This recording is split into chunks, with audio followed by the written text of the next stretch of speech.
I-edit ko na lang sana at lalagyan ng background music ang niluluto.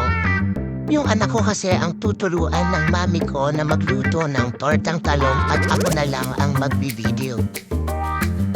Pero nanghihinayang ako na i-edit out yung mga instruction ng mami ko sa anak ko. Okay na ba yan? Pwede na. Pan ba Hindi, ito. Teka, isa-isa mo. Isa-isa daw. Hindi mo ibubuhos. Sige. Isa. Isa pa. Lagyan ng laman. Maria. Butahin ay. Butahin mo yung isa. Ay, tama na, tama na. Buhusan mo ng laman. Tama na.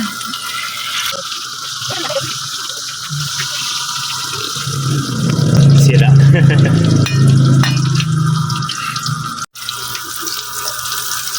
Yan, balik ka lang.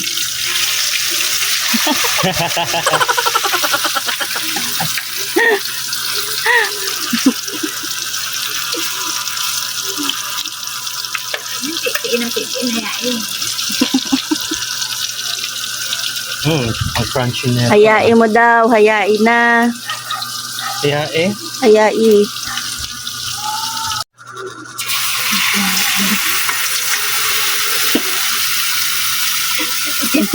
yan, binuhos ka na pala ha. Siyempre, sa isang muna, tapos ibuhos mo yung liquid. Bagsak ka na naman.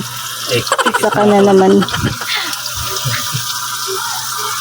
Wala ka ng pinasa nun. Sabi, bagsak ko daw lahat eh. Sumunod lang pala. Sumunod lang naman ako. Kasi ba naman akong ako para wag ko sundin yung payo ni Lola. Lol. Teamwork and hardship ko. Imagine, tortang talong tatlo tong assistant. Kating.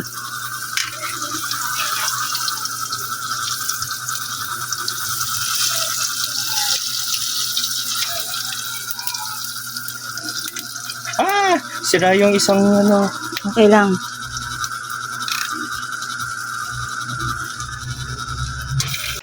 Tcharan! Tortang talong by Mahi Anakis.